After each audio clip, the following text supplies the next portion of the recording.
right, y'all. So y'all know about the No Limit J-Dog situation. We did 2 videos on it the past few days.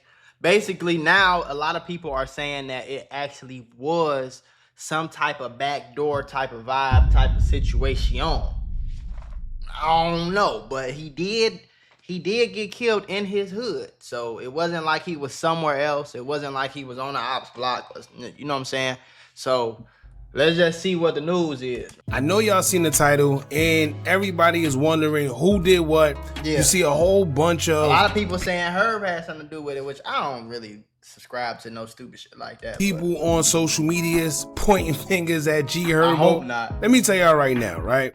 Let's make this very, very clear. We're not saying Herbo had involvement or did anything. Right. The part that people's not paying attention to is this, right? When J-Dog went on the rant and he was talking about NLMB as a whole, he didn't just mention Herbo. Right. Right? And he mentioned El Guap. Y'all know who that is.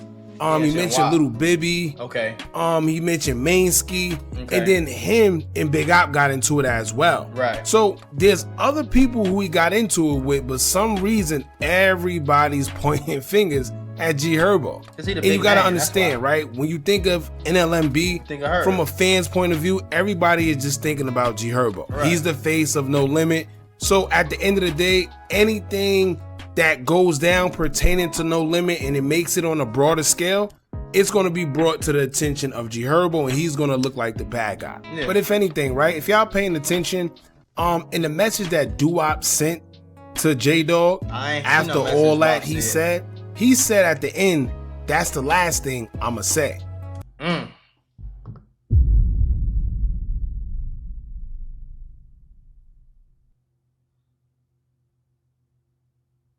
So this a whole nother thing. I ain't see none of this. Okay, so let's read this. First, at No Limit Homo, you just left Molly. Like, what the fuck is you talking about?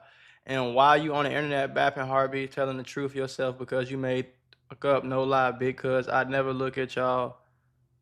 Okay, so this is the same thing, I think. And to tell the truth, not looking for ass handout, boy, on Don't Get It Twisted. Yes, you made waves on rap music, but when it comes to ops, lawyers, oh yeah, okay, so we now you asked. So WAP just basically reposted it. To me, if anything, that sounds reposted it and said that's the last thing. Damn, where the fuck did just go? To J-Dog, after all that he said, that's right here. He said, hey, you could never speak on us. Me, I still be outside in the trenches, which is not a flex. That shit's stupid.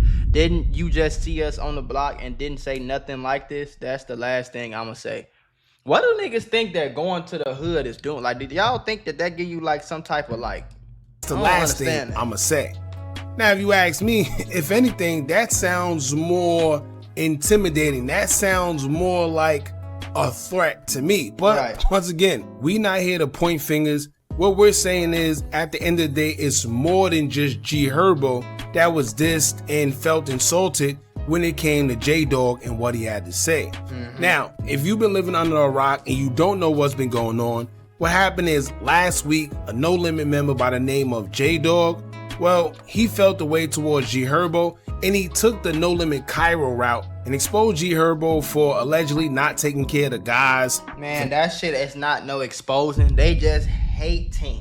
It is not this grown-ass man responsibility to take care of other grown-ass men. It's not. It's not. And I'm almost positively sure, as a person who been in his shoes, I'm almost sure he done spent money, time, energy, connections. He didn't probably did so much for the guys on the block and they fucked it off. He probably signed some guys. ASAP, we gonna rap, we gonna do this. Y'all last on perks all day, ain't made a song in 2 months. You see what I'm saying? Or he gonna bring y'all around to the studio, y'all gonna steal some shit. One of y'all might rob one of the cameraman or something. Now I gotta go get the camera back and pay him so he don't press charges. Like, on top of all that, y'all heard what Herb said. Like, I'm not about to get locked up for no RICO and be away from my kids and my girl because y'all want me to quote unquote keep it real. And I'm 30 years fucking old. This not exposing, bro. That's just hating. It's not his job to. What are y'all doing? It ain't like, what are you doing? You ain't learn how to make no beats so you could be his producer and make money like that. You ain't learn how to manage him. You ain't learn how to be his agent. You ain't even go to try to, you ain't do shit. You just wanted the nigga to take care of you because y'all from the same block, and that's weird, bro. You a grown ass man. Not taking care of his community, not coming back to his community, and saying that he's no longer No Limit. So what he said was, since you don't want to claim No Limit, don't come back here, don't shake no hands, you can't come back to the block. He thought he was big in the program. Know, when you tell somebody that in Chicago especially, it's a lot of pride and ego involved. So of course it was going to be responses. But the thing about that whole thing is that J-Dog probably didn't realize that there's people that actually is on Herbo's side, and they agree with him and they're going to ride with him no matter what.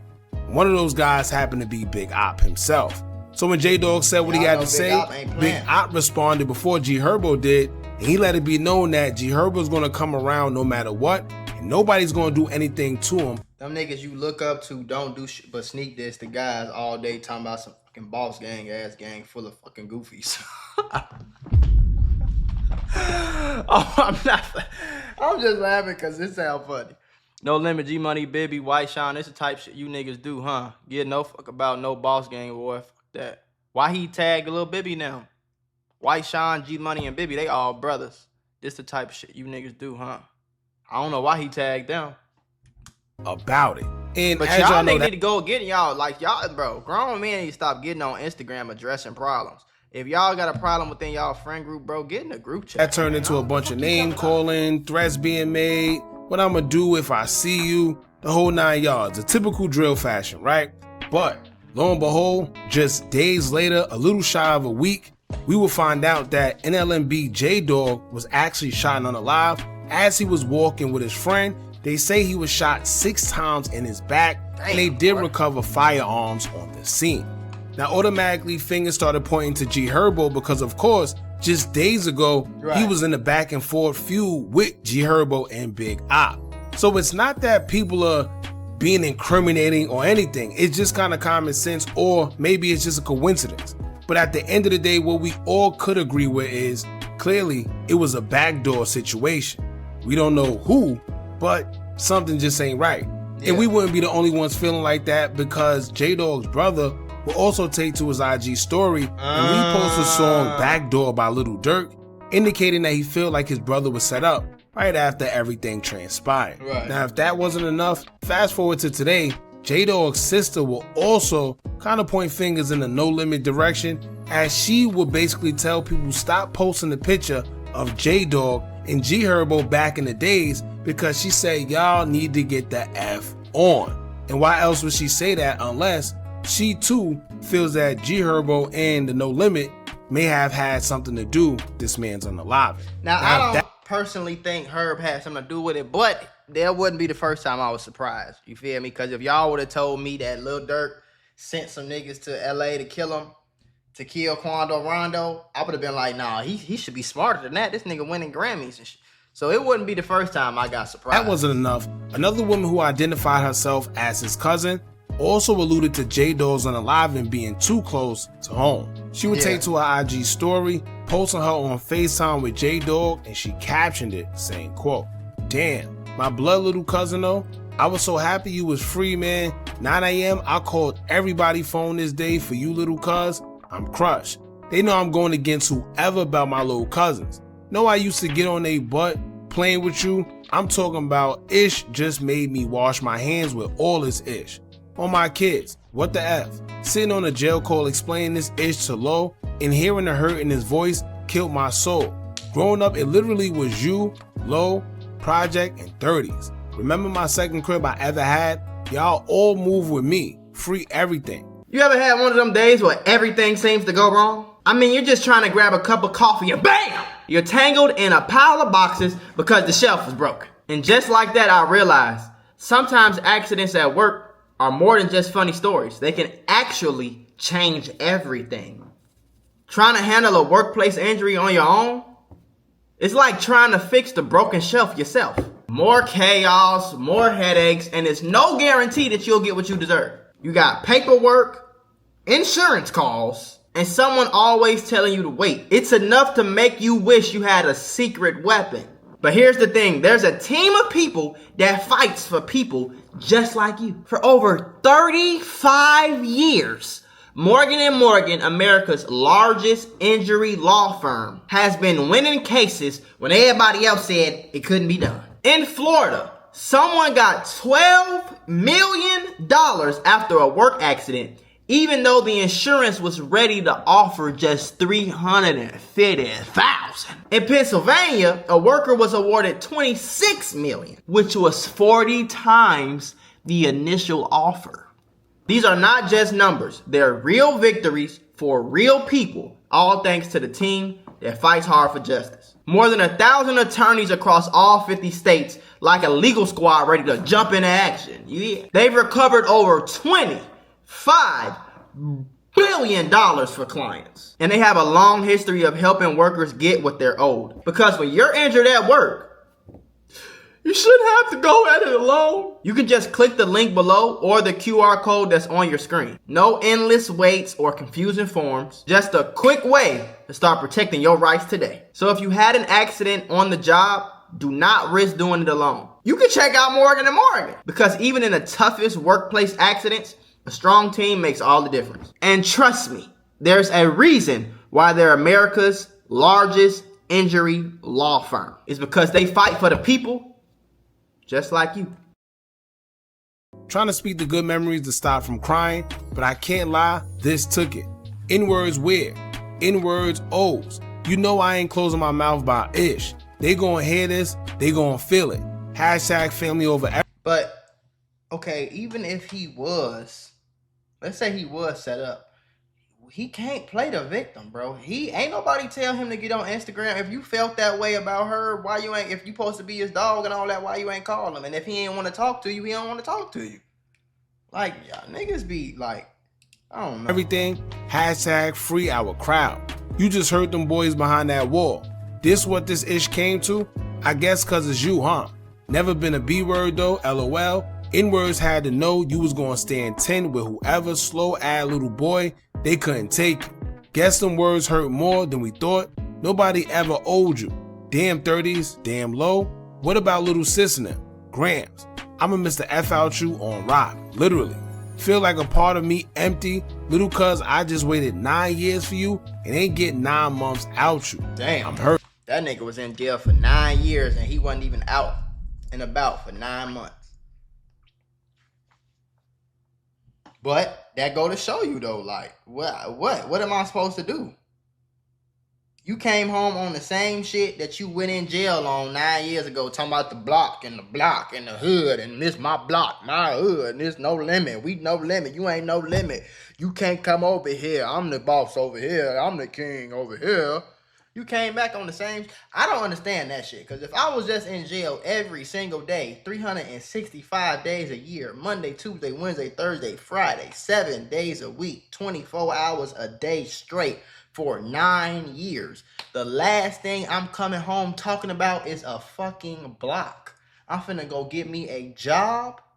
I'm finna duck my taco. And I'm finna get the hell on. I'm not coming home talking about this my block and this the hood and we on the block and I'm still no limit and GDK and all this shit. I'm not coming home talking about that. I'm like that now. I ain't have to go to jail for 9 years to do that, folks. On bro. Like I can see it and I'll be like, hey, man, I ain't trying to go to jail. Let me, you know? That shit is weird. Now that hashtag where she said backdoor K, well, that kind of explains it all. And one thing, let me tell y'all this. From personal observation and things I see myself, one thing you do have to worry about when you in them streets is the family. Especially people who are close and know what's going on. Right. And here's why I say that. You see how she said she's not staying quiet? And you see she said backdoor K, so it's quite obvious she knows what's going on and she's heard about it. And guess what? She's a civilian. So when you mix those type of recipes together, it becomes one for disaster. Because what happens is now, she wouldn't feel no regret going to the police and saying what she knows. I'm not saying she will. But these are the risks you run when you play close to home, especially when you got female civilians that's involved. True. And especially when they want to retaliate, but they know that they don't got no other way of doing so, so they play the police game. Because they feel like they were cheated out of a life and they want somebody to feel the same pain, especially if they know who did it. Now, aside from that, you know what's crazy? When they say sometimes jail keep a lot of these guys alive, Oh God. this is a prime example of Oh it. God. Because could you imagine doing a whole 9 years, coming home, happy to be home, and then end up losing your life? For all that, No, you were just better off staying in there for real. Exactly. And this happens more than we think. Now, judging from these other posts, clearly some of the guys that's affiliated with both parties seem to know what's going on as well, but as y'all know, some people just choose to not get involved because they're all cool with each other. It's one of those situations where I may not agree with what happened, but I'ma just mind my business. In one post, a No Limit affiliate would say, quote, "Knowing brother just wanted this ish to go back to how it was when he left, that's all brother wanted to do, was make the block back great again. Guess y'all misunderstood his..." What do you mean about the block back great again? The block was never great. Y'all is delusional. The block is in the hood. They call this shit Terror Town. All y'all homies got killed on the same block in the same neighborhood. I lived in Chicago, bro. I lived in Chicago from until I was 22. I'll be 27 in a week.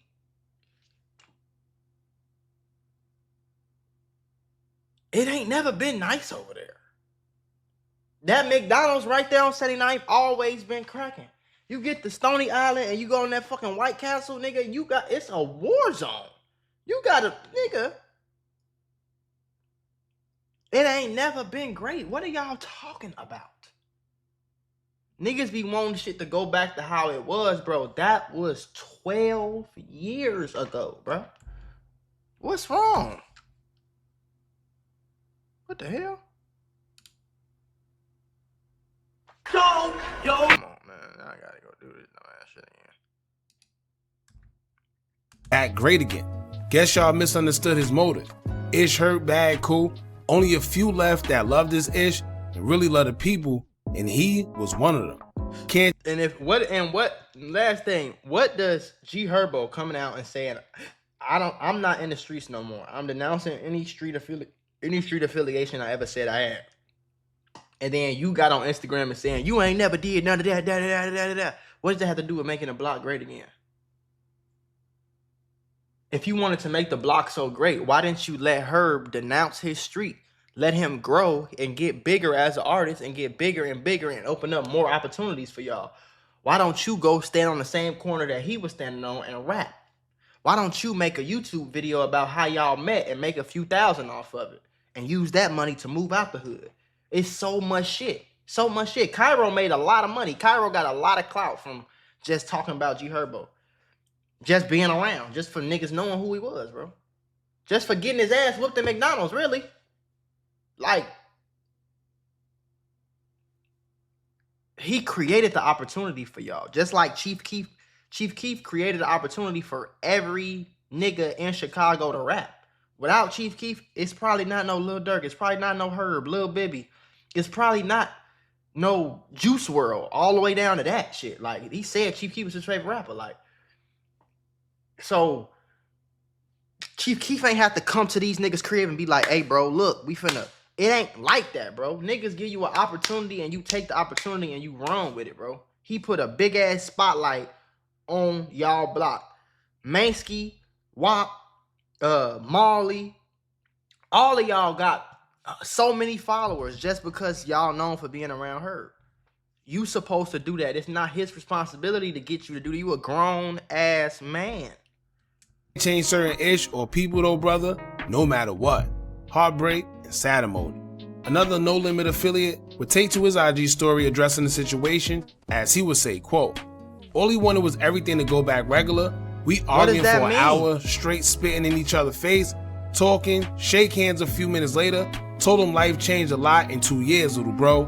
What you think it did in 10? He said, ish, I'm talking about my block been the same. I don't care 10 years, 20 years, 40 years.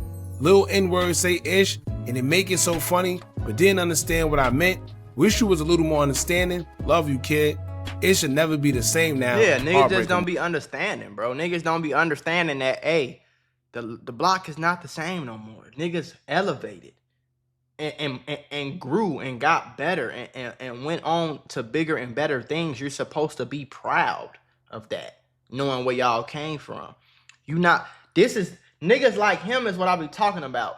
He wants you to stay down here with him so he can always feel like it's how it always was. You feel me? So if it's a group of 5 niggas and one of them make it big rapping and he's a multi-millionaire, he got kids and you know what I'm saying? He in Hollywood and all that, Beverly Hills and shit. He don't want that. He wants you to come back down here with him so it could be how he want it to be. And that's not how life works, bro. The world keeps spinning. And honestly, that's exactly what I got from the whole rant and everything that J-Dog was doing. Right. Clearly, J-Dog did a whole bunch of time, and when he came home, everything was just different. Right. I think when he was trolling or on his rant, he really didn't mean no malice about it. Probably but he was not. just addressing his friend in a manner where only the bros can. However, I don't think J-Dog also realized that we're living in different times now. Yeah. Whereas if he would have done this in the past, it probably wouldn't have been this big of a deal. However, these days, the backdoor culture is so rampant, you can get it from anybody these days with no remorse. But back in the days, guys would probably have a little more sympathy and think before they do things, but not anymore. It's 2025. It's a total different. It's totally different. It's not even that though, bro. It's just the fact that like you was gone for 9 years, bro. It's not finna be this. I don't understand. It's not finna be the same. What do you expect to be the same? And then you didn't come back on some like, bro, we gotta do this, we gotta do that. You came back over like damn near dissing them. Damn near like, you ain't never did shit for this. But how you know what the fuck he did? You was in jail for 9 years.